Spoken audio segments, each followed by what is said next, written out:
Hi, I'm Kim West, and welcome to this experience in studying your sleep for the week using essential oils and some other practices. So, firstly, for today, I'm going to share with you a little bit about my background with essential oils so you know how I came into using them, how to apply the oils, and just general safety. And then your first protocol for this evening to get your weekly sleep study started.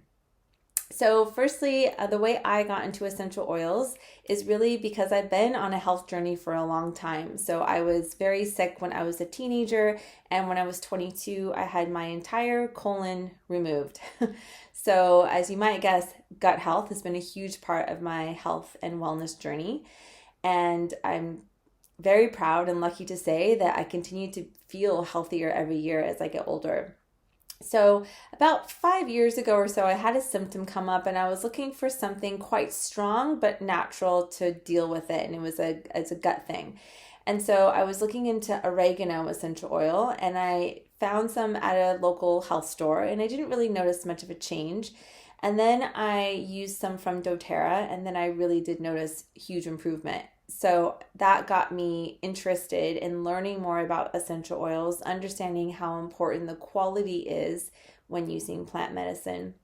And these days now, I use essential oils in pretty much every area of my life. Definitely for my sleep, for my emotional wellness, when stress comes up. I use it for cleaning my home. I use it in my skincare routine. I use oils for sore muscles. I use oils for bug bites. It's really become a huge part of my day-to-day life. So I love to share about essential oils because they've essentially replaced any type of you know, synthetic medication, for allergies or anything like that, headaches.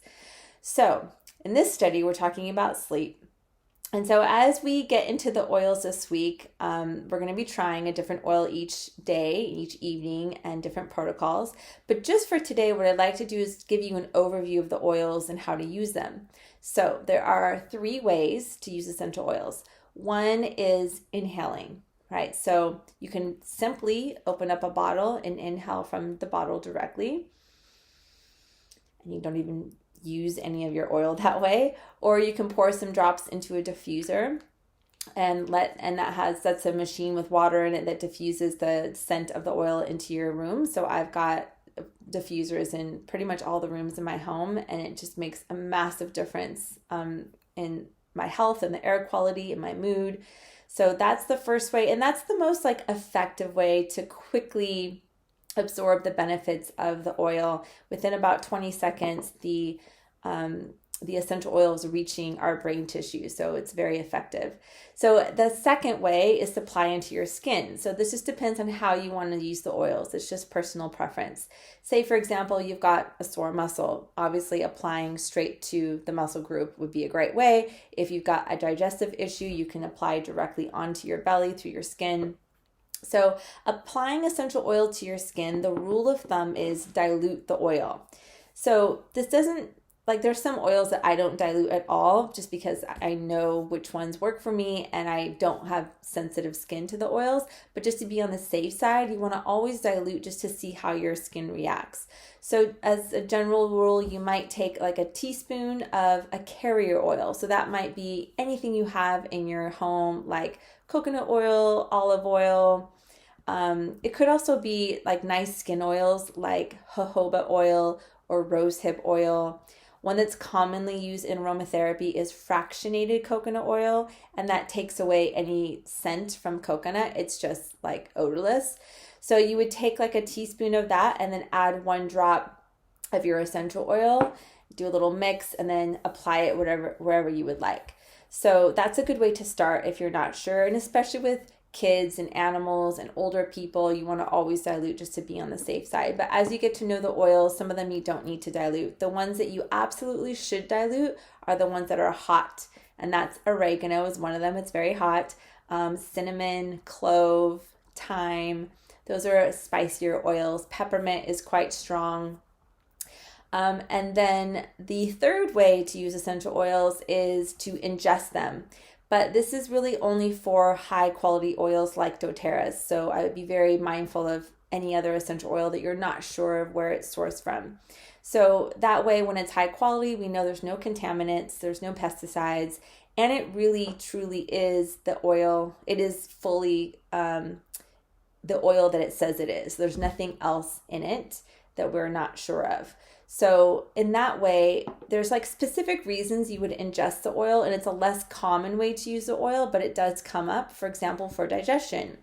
So there's a digestive blend, and you can put 1 drop into a glass of water and drink the oil that way. And for me, I do both depending on how I'm feeling. I might sometimes apply the oil to my skin or my belly or drink for digestion.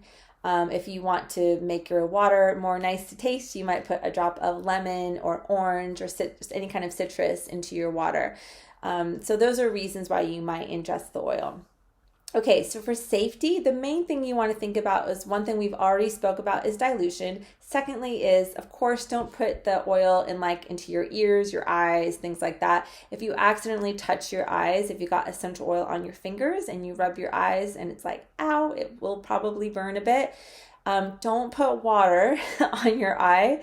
Dilute it with the carrier oil that you have. So again, the coconut oil, the olive oil, the jojoba, whatever you have, that will immediately dilute it and take the sting away.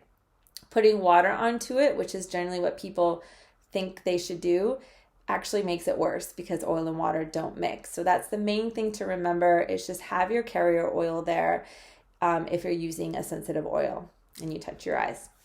All right, so that's the basis on the oils and how to use them. So for your first protocol this evening, I'm not going to give you a specific oil protocol because the most important thing we want to begin with is your patterns of sleep and just taking a moment to consider what for you is the best time to go to bed and the best time to wake up, right? How many hours of sleep do you personally need to feel your best the next day? What time of night is best for you to go to bed? Take a moment right now and write that down.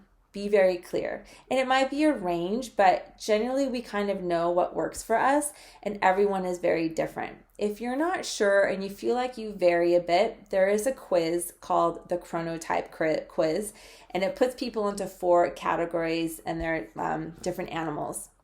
Most people are the bear who go to sleep at sundown and wake up at sunrise. Some people are the lion, some people are the wolf, some people are the dolphin.